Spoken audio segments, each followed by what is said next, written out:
Talks that there's two states, either the rod or the serpent. What is he talking about? What state is he talking about? Because sometimes we say that you need to have two edges and you need to hold them. You don't push away some desire. You don't erase it. We work with the middle line. How do we tie this all together? The will to receive is not the serpent and it's not the rod. It's the matter of creation. It's the matter of creation. And I need this will to receive. I need to format it correctly, to put order in it, either to the form of work that is called in order to bestow, or in order to bestow, or in order to receive. But the desire is desire, it's matter. Just like I enter a car and drive, I can drive in two directions. The car here is not a function. The will to receive, I restrict my will to receive and use it after I chose in what direction I use it. So I open its usage to the extent in which it can maintain that same direction. So it means I chose a direction, and now I can press the pedal to the middle. Now, all the time, because my travel is as much as I get close to in order to bestow, is as much as I can get closer to in order to receive or in order to bestow. Whether it's right or not, I'm distancing myself from the good things that appear to me, that seem to me, and so on. But I'm always either with the serpent or with the rod. Yes.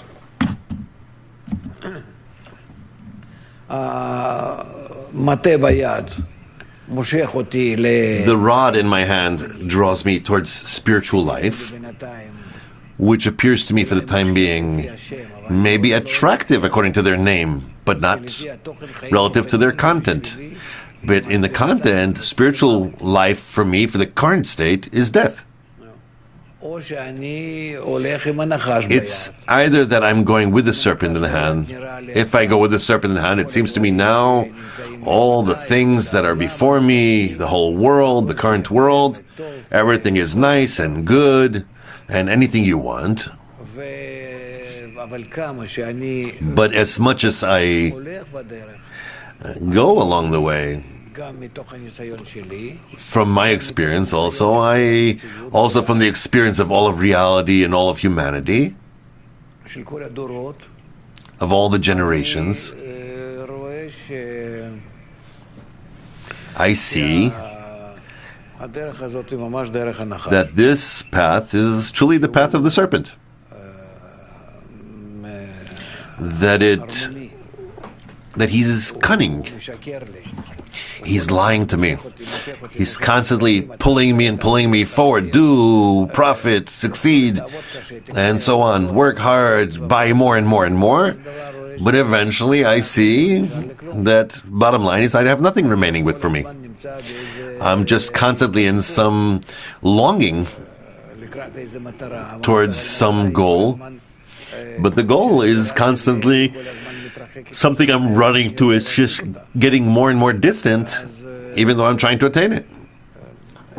And then I don't achieve anything. So humanity today, already from generation to generation, has achieved that, attained that, and therefore they don't really believe so much in these sparkling goals. And that's why the serpent also today is pretty weak, old. That's our state. I'd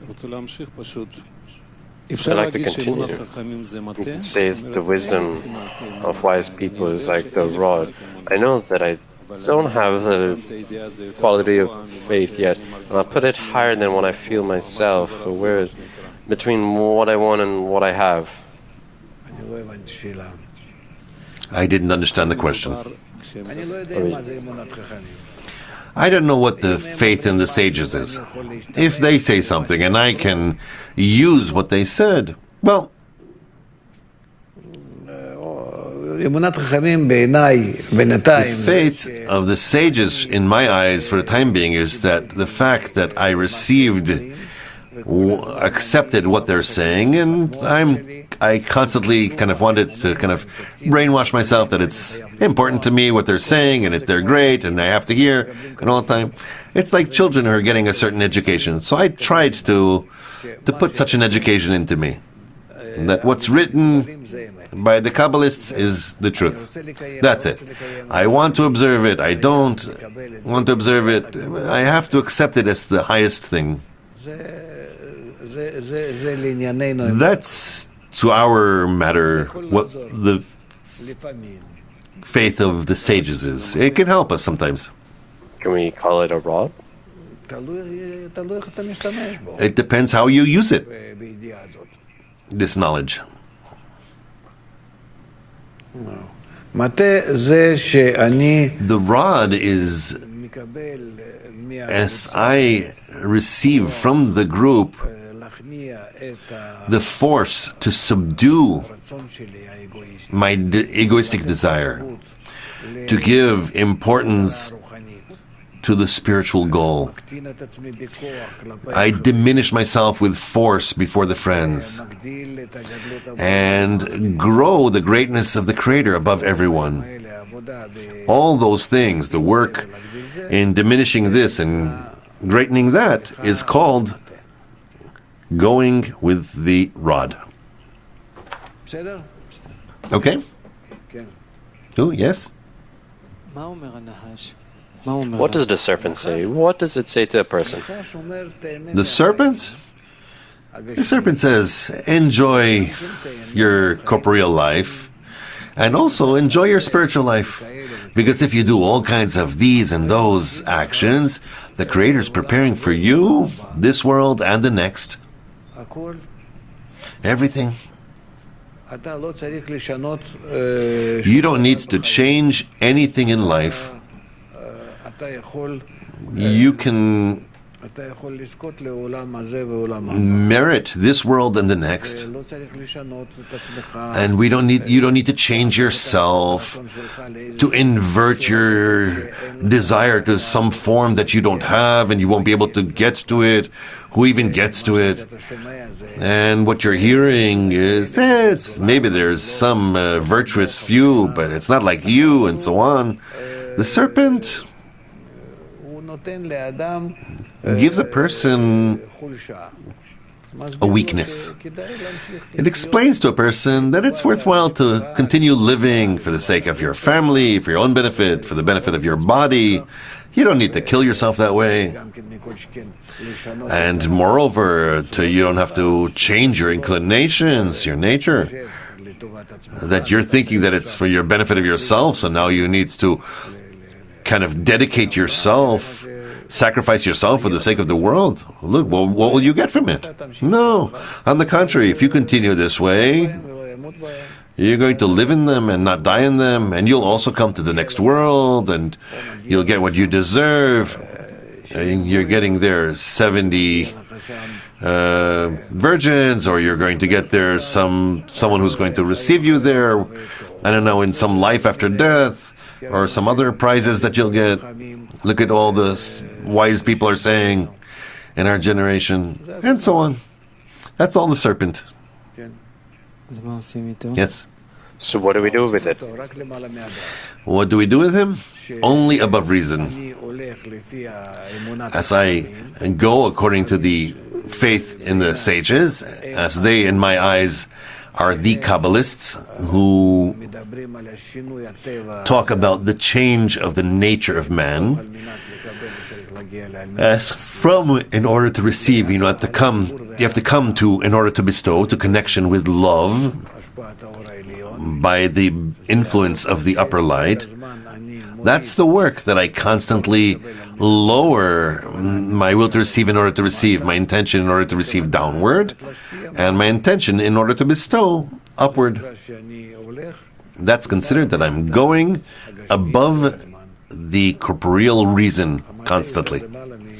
The rod is higher up, the rod is seemingly down, but in order to bestow, meaning the society in short, and the group and the Creator The force of in order to bestow is always more greater and more important than self-reception. Other than what is necessary for me to sustain myself, exist, I try the rest to bring towards supporting connection between us and to the Creator. That's, and I don't look at my life as within a day or two, a year or two, or 5 or 10 years, I'm going to finish the work and I don't need anything else, I'm going to retire. But rather my whole life that is given to me, as much as I'm given, I have to be from this moment until the end of this life and even continue to the next world.